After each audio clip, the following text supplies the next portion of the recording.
Eu ainda acho, Mauro, eu estava refletindo esses dias sobre a condição física do Flamengo desde o começo do ano, porque no começo do ano, muitas vezes, a gente falava assim, o Flamengo conseguiu fazer um bom primeiro tempo, depois caiu muito no segundo, por conta do aspecto físico, etc. Eu estava refletindo, né? Eu também fico imaginando, sem querer isentar Mário Monteiro, Vitor Pereira, nem nada, mas eu fico pensando, talvez, no dilema que o Vitor Pereira deve ter passado, quando ele chega no Flamengo com jogadores com 40 e poucos dias de férias, ele não teve nada a ver com isso, porque as férias foram definidas antes do Sim. Flamengo acertar com o Vitor Pereira, e o dilema talvez que ele tenha tido, né? Ele falou assim, cara, ou eu treino esses caras com intensidade lá em cima, com risco de estourar, Sim. porque tem a competição lá na frente, ou, né, eu não pego tão pesado para poder ter o elenco completo para o final da Supercopa, para o Mundial. Acredito que possa ter sido isso também. Talvez o Vitor Pereira possa, de repente, abrir mão, né, de ter uma intensidade muito alta, porque tinha competições batendo na porta. E aí é o que você falou. Era um ano atípico. O Flamengo tinha 3 decisões no começo do ano. Era um ano para sacrifício, para falar, galera, a gente, no próximo ano, a gente tenta dar férias mais longas, a gente vai dar um jeito. Mas nesse momento, a gente tem um objetivo ali no começo do ano importante. Vamos nos sacrificar.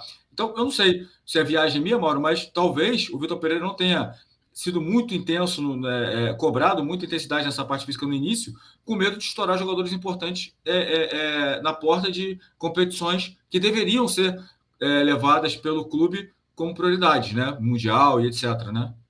Eu vejo exatamente dessa maneira. Para mim, isso ficou bem claro. Até na coletiva de apresentação, ele falou: não vou pintar a casa toda de uma vez. Ou seja, eu não vou mudar todo o time do Dorival, porque não dá. Não há tempo. Já tem que decidir títulos agora. Aí, depois que o Flamengo já tinha perdido o Mundial, antes da Supercopa, e o detalhe, vamos lembrar: a Supercopa, o Flamengo fez 3 gols no Palmeiras e tomou 4. Um gol foi irregular. E momentos antes do 4º gol do Palmeiras, o Flamengo teve a bola do jogo, com o Gabigol e Sim. Pedro, e não aproveitou aquela jogada.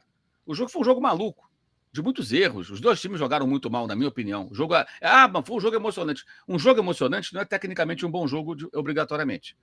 Um jogo de muitas falhas. O Palmeiras não é time de tomar 3, 4 gols. Nem o Flamengo poderia tomar tantos gols num jogo.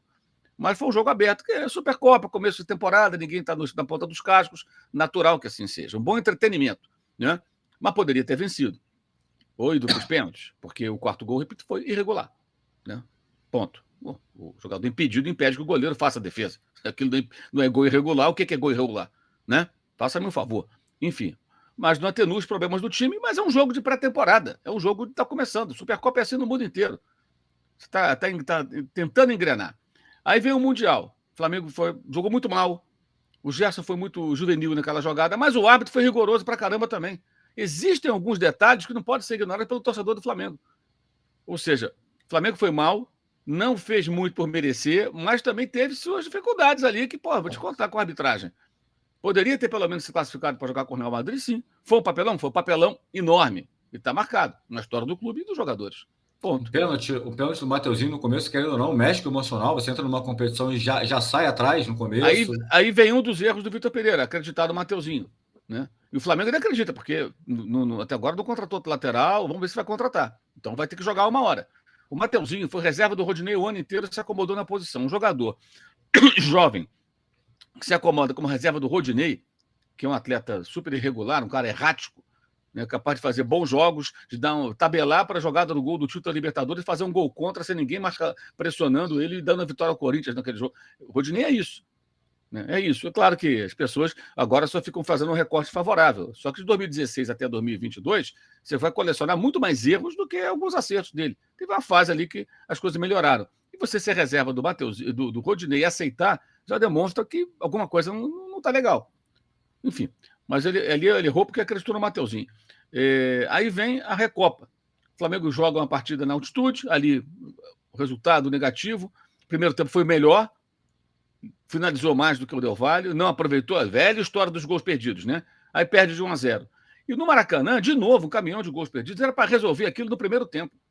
Se as pessoas se lembram do jogo, o Flamengo massacrou no primeiro tempo, a estratégia do técnico funcionou, ele liberou os dois laterais, o Varela teve chance, o Ayrton Lucas mandou bola na trave, teve 2 bolas nas traves do time equatoriano, o Del Valle não chutou nenhuma bola no gol, o Arrascaeta perdeu chance clara, aí fez o gol nos acréscimos, depois perdeu o pênalti, o Flamengo foi derrotado nos pênaltis, mas merecia ter vencido, jogou bem.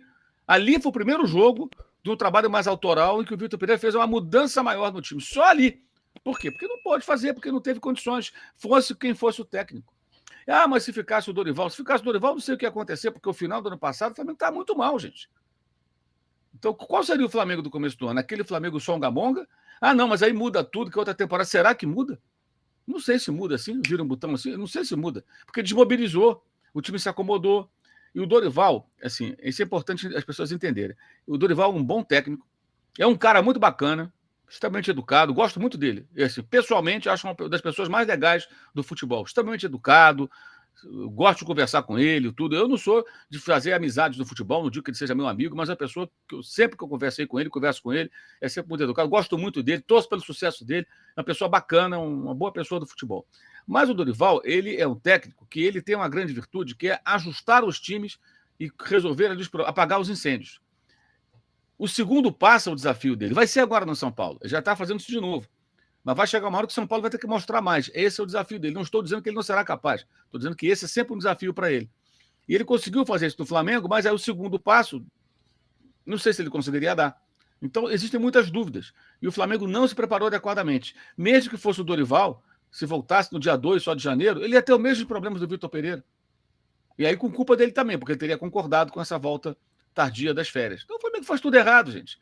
Aí não adianta ficar colocando num personagem a responsabilidade. A culpa é do fulano e do técnico. Não é. A culpa é de todo o clube. O Flamengo tem que mudar isso. E não é uma questão de ter que ser profissional. Tirando o Marcos Braz, todo mundo é profissional ali dentro. Todo mundo. Então não é falta de profissionalismo, não. Podem ser decisões erradas de profissionais ou profissionais sem qualificação para um clube desse tamanho, com tamanho investimento.